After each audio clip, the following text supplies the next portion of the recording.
Today we're going to be reading The Cay by Theodore Taylor.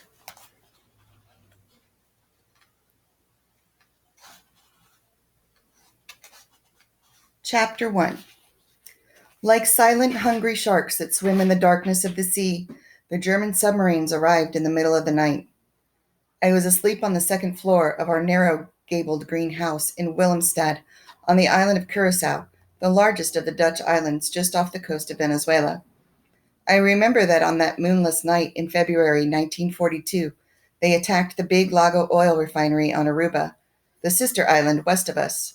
Then they blew up 6 of our small lake tankers, the tubby ones that still bring crude oil from the Lake Maracaibo to the refinery Curacao ship Petroleum Machapage to be made into gasoline, kerosene, and diesel oil. One German sub was even sighted off Willemstad at dawn. So when I woke up, there was much excitement in the city, which looks like a part of Old Holland, except that all the houses are painted in soft colors, pinks and greens and blues, and there are no dikes. It was very hard to finish my breakfast because I wanted to go to Punda, the business district, the oldest part of town, and then to Fort Amsterdam, where I could look out to sea. If there was an enemy U-boat on there, I wanted to see it and join the people in shaking a fist at it. I was not frightened, just terribly excited. War was something I'd heard a lot about, but had never seen. The whole world was at war, and now it had come to us in the warm, blue Caribbean. The first thing that my mother said was, "Philip, the enemy has finally attacked the island, and there will be no school today. But you must stay near home, do you understand?" I nodded, but I couldn't imagine that a shell from an enemy submarine would pick me out from all the buildings or hit me if I was standing on the famous pontoon bridge or among the ships way back in the Schotgat or along St. Anna Bay. So later in the morning, when she was busy making sure that all our blackout curtains were in place and filling extra pots with water and checking our food supply, I stole away down to the old fort with Henrik van Boven, my Dutch friend, who was also 11. I had played there many times with Henrik and other boys when we were a few years younger, imagining we were defending Willemstad against pirates or even the British. They once stormed the island, I knew, long ago. Or sometimes we'd pretend we were the Dutch going out on raids against Spanish galleons. That had happened too. It was all so real that sometimes we could see the tall-masted ships coming over the horizon. Of course, they were only the tattered-sailed native schooners from Venezuela, Aruba, or Bonaire, coming in with bananas, oranges, papayas, melons, and vegetables.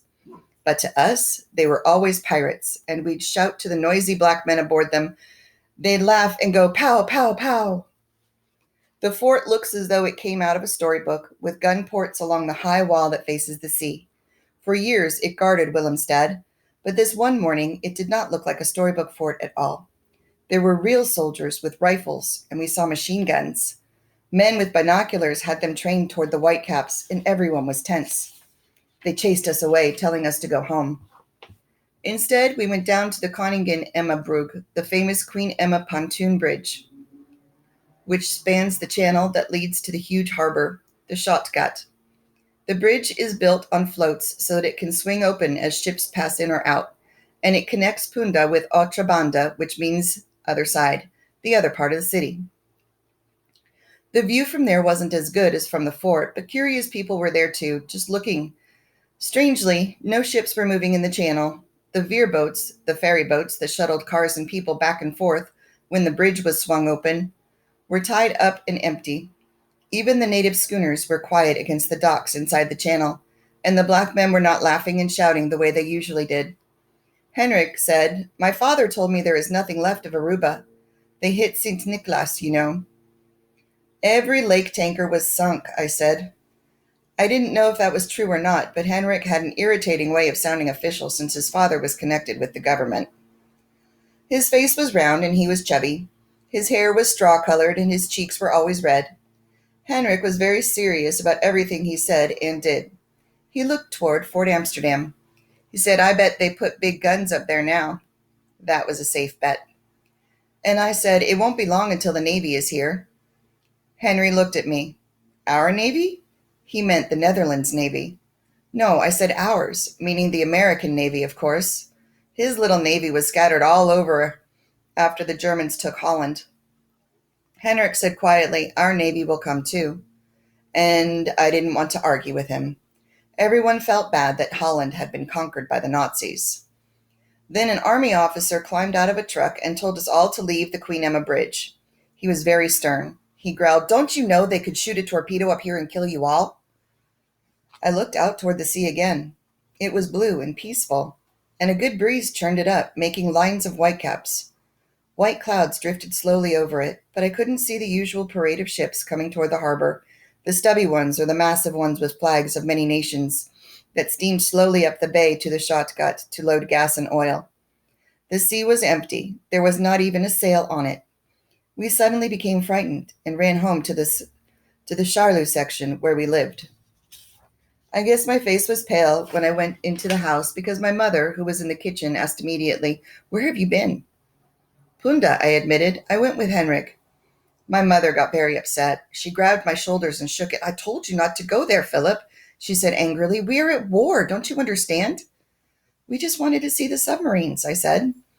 My mother closed her eyes and pulled me up against her thin body. She was like that, 1 minute shaking me, the next holding me.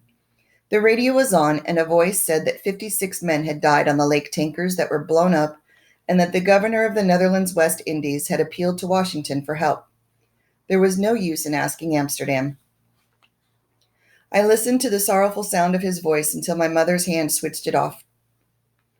Finally, she said, "You'll be safe if you do what we tell you to do.